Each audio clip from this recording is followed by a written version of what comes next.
بسم اللہ الرحمن الرحیم۔ السلام علیکم ورحمۃ اللہ وبرکاتہ۔ حضرت عمر رضی اللہ تعالی عنہ نے تعلیم کو نہایت ترقی دی۔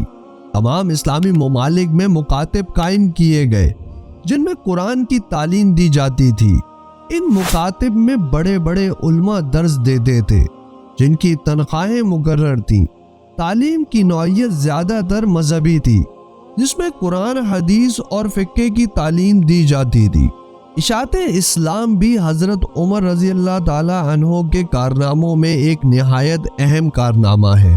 آپ لوگوں کو اسلام کی دعوت دیتے اور انہیں اسلامی اصولوں سے آگاہ کرتے تھے۔ فتوحات کی کثرت کے ساتھ ساتھ اشاعت اسلام میں اس قدر ترقی ہوئی کیونکہ آپ کا اصول تھا کہ فوج بھیجتے وقت یہ حکم دیتے کہ پہلے ان لوگوں کو اسلام کی ترغیب دی جائے، اور اس کے لیے فوج کے ساتھ منصب علم اور صاحب فقہ کو افسر مقرر کر کے روانہ کرتے تھے جن کی کوشش سے اسلام کی اشاعت ہوتی۔ جب مسلمان کوئی علاقہ فتح کرتے تو مفتوح اقوام کے سامنے جو نمونہ پیش کرتے اس سے ان کے دل خود بخود اسلام کی طرف مائل ہونے لگتے، کیونکہ مسلمان اسلام کا اصلی نمونہ بن کے ظاہر ہوتے تھے۔ اس کے علاوہ مفتوح ممالک کی وجہ سے آمد و رفت کا سلسلہ بھی بڑھا جس سے اسلام کی اشاعت میں ترقی ہوئی، کیونکہ غیر قومیں مسلمانوں کے اخلاق و تہذیب اور اصولوں سے متاثر ہوئے بغیر نہ رہ سکیں۔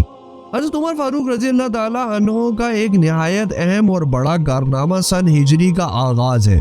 عرب میں بعض مشہور واقعات کی مناسبت سے سن ہجری کا حساب شمار کر لیا جاتا تھا۔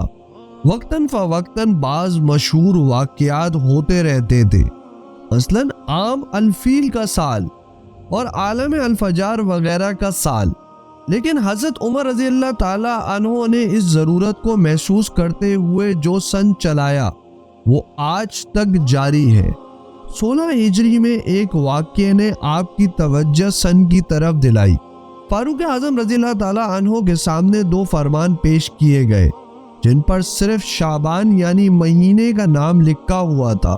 اس فرمان کو دکھا کے حضرت عمر رضی اللہ تعالی عنہ نے اختلاف کیا کہ میں نے اس کی روح سے ممانعت کی تھی، لیکن عامل نے کہا کہ اس فرمان سے اجازت دی تھی۔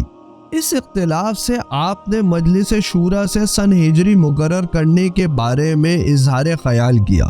مختلف آراء پیش کی گئیں۔ آخر میں حضرت عمر رضی اللہ تعالی عنہ نے ہجرت کے واقعے کی اہمیت کا احساس دلا کر اس سے سن کی ابتدا کی جسے سب نے پسند فرمایا، اور اسی طرح آپ کے دور میں سن ہجری مقرر ہوا اور محرم کا سال پہلا مہینہ قرار دیا گیا۔ امید کرتا ہوں کہ آپ کو یہ ویڈیو پسند آئی ہوگی۔ مزید ویڈیوز کے لیے میرے چینل کو سبسکرائب کرنا نہ بھولیے گا اور اس ویڈیو کو لائک ضرور کریے گا۔ اپنے دوستوں اور رشتہ داروں کا بہت خیال رکھیے گا اور مجھے اور میرے گھر والوں کو دعاؤں میں یاد رکھیے گا۔ اللہ حافظ۔